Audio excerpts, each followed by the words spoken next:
runs beneath my skin is made up of mitochondria.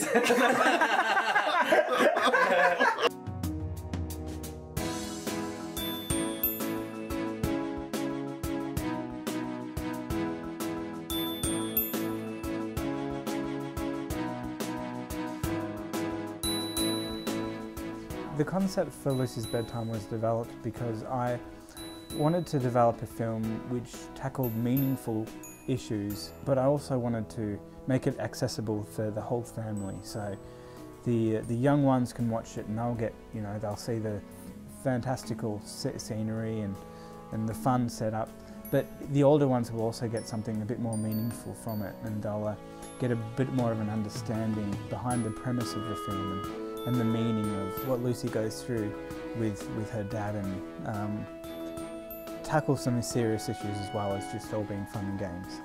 The music came around early in the process.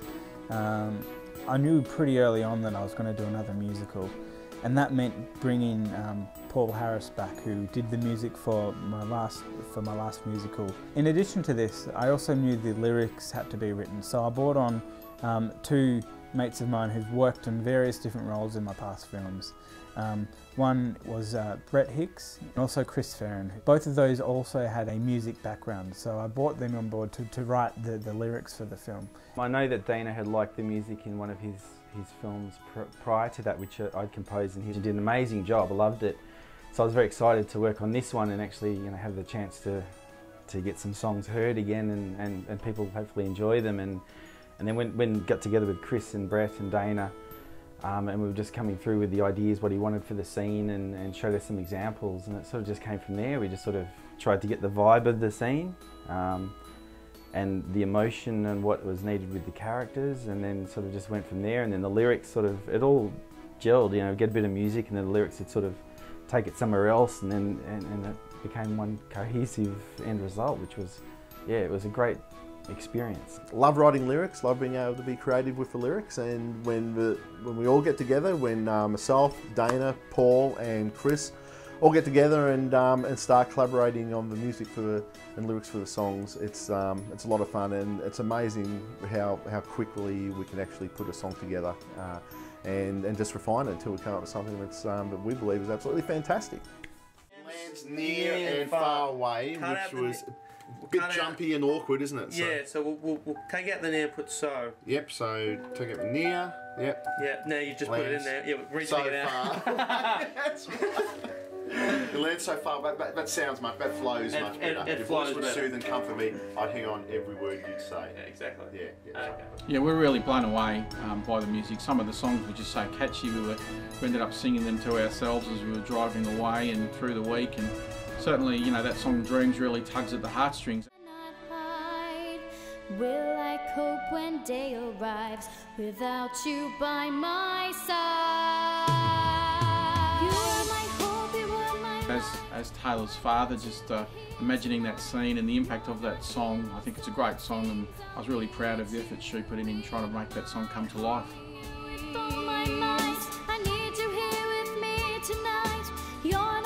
I really liked the song. I really loved Breaking Free. That was a really, really, really good song.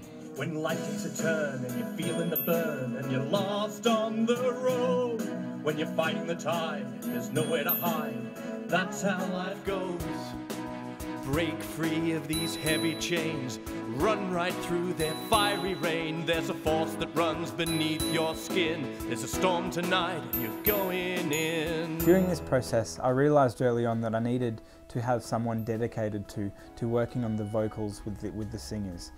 I reached out and found someone by the name of ELLE Richards, and she had a wealth of experience working with singing and vocals, and I knew she was just going to bring it somewhere else. So she nurtured the actors and assisted them on how to approach the songs and bring out the best out of the actors' voices. And she helped me with my vocals for basically all the songs. She was such a lovely lady. Like, she didn't make me feel awkward. She was very lovely and she made me feel comfortable, and I think that's really important.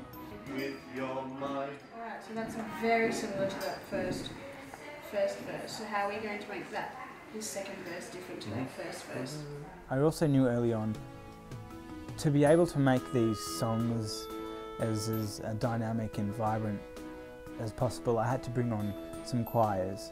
So I teamed up with some choirs, these choirs being the Berwick Youth Choir and also Chime Choral Institute.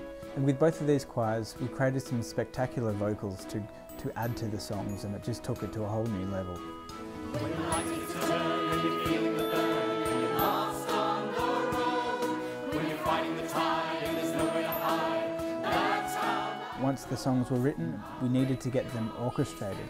And that's when we brought in Ross. And Ross added something completely different to the film. So we started with a pretty simple version of the song, and we sent these tracks off to Ross, who created something magical and really spectacular out of the songs.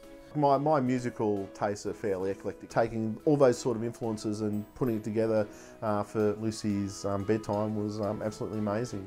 Absolutely loved doing it. Like, I've got hundreds of songs over the years, you know, that haven't been heard, and to have someone like Dana actually get them heard is fantastic for me, and it's something I wish to sort of pursue and keep working on. So yeah, look to the future, it's going to be exciting. Overall, looking back at the songs we've written, I'm proud, and I'm also excited to get this film out there and get the feedback from other people, and hopefully people will enjoy the film as much as I've enjoyed making them.